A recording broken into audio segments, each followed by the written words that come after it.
Қымбатты өзімен жұмыс жасаушы. Мен алдыңғы видеода ресейлік атақты практик, психолог, гипнолог, тұлғалық жетістік технологиясының маманы Марта Николаева Гаринаның мен өз ісімді Аллахқа тапсырамын әдісін жүктегенмін. Соны қайтадан тыңдап шықсаңыз, бұл әдісті қалай жасау керектігі айтылған. Сізді мазалаған кез келген мәселені осы схемамен жазып, жағдайыңызды кемшіліксіз тәртіпке келтіре аласыз. Жағдай, артық салмақ. Бірінші қадам. Сіз өзіңізді мазалаған мәселені анықтап, баяндап жазасыз. Аллахқа болған бар сенімді көрсететін ішкі хәл мен көңіл күй қажет. Және сіз сұраған барлық нәрселер, сіз сұрағаннан бастап өзіңізге әрекет етуіне сеніп жазасыз. Елестетіп көріңізші, сіздің сұрағаныңыз орындалу үшін мыңдаған адамдардың қатысуымен оқиғалар болады. Сіздің қалауыңыз сіз ойлағандай немесе одан да жақсырақ болу үшін осы нәрселердің барлығын ескеру қажет. Енді ойланыңыз, сіздің қолыңыздан келе ме? Әрине жоқ. Аллахтың ғана әр нәрсеге шамасы толық жетеді. Алла тағала барлығын жоғарғы дәрежеде анық және шеберлікпен басқарады. Алла бұлардың барлығын сенің игілігің үшін бағындырды. Арман тілектерімнің орындалуын Аллаға қалай қалдырамын деуге әбден болады. Ол өте қарапайым құпияға негізделген. Құпиясы осы. Шектен тыс уайымдауды және шектен тыс әрекет етуді тоқтатасыз.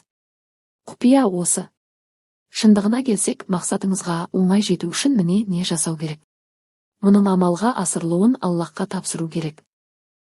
Ручка және ақ қағаз алыңыз.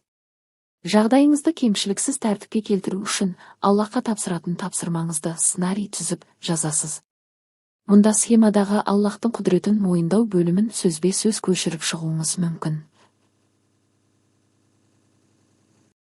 Істі тапсырудың қалған бөлімдерін дайындауда сіз мүлде еркінсіз. Экранда мысал келтіріп жазылды. Сізде өзіңіздегі барлығын қандай болса, қалай ойлап, қалай сезініп жатқан болсаңыз, солай жазыңыз. Сіз әр нәрседе сізге көмек беретін мейірімі шексіз Аллахтан сұрап жатырсыз. Сол үшін еш нәрсені жасырмаңыз. Барлық дертіңізді айтыңыз. Кейін, істі тапсырғаннан соң, жазғандарыңызды барлық ынтамен оқып шығыңызда. Жазғандарыңызды жағып жіберіңіз. Сұрағаныңызды мүлдем ұмытып кетіңіз. Сұрағаныңызды қайталауыңыз шарт емес. Сұрағаныңыз дереу қабылданады. Күткеніңізден де жақсысы берілетініне сеніңіз.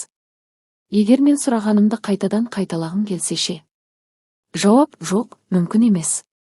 Жіберген сұрауыңызды қайталауға ұрыну мыналарды білдіреді. Сана ішіне сұрауыңыздың амалға асуына кедергі келтіретін, уайымдаулы ой-пікірлер кіргенін және мида ушу болып жатқанын білдіреді. Аллах сұрағаныңызды беруіне сенбей жатқаныңызды білдіреді.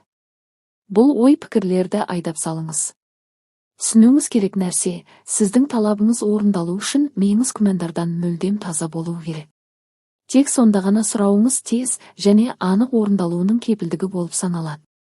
Қашан сіздің миыңызға сасқалақ және уайымдатушы ойлар кірсе, сұрағаныңыз тез орындалу үшін ешқандай кепілдік туралы сөз болуы мүмкін емес. Осыны жадыңызда сақтаңыз.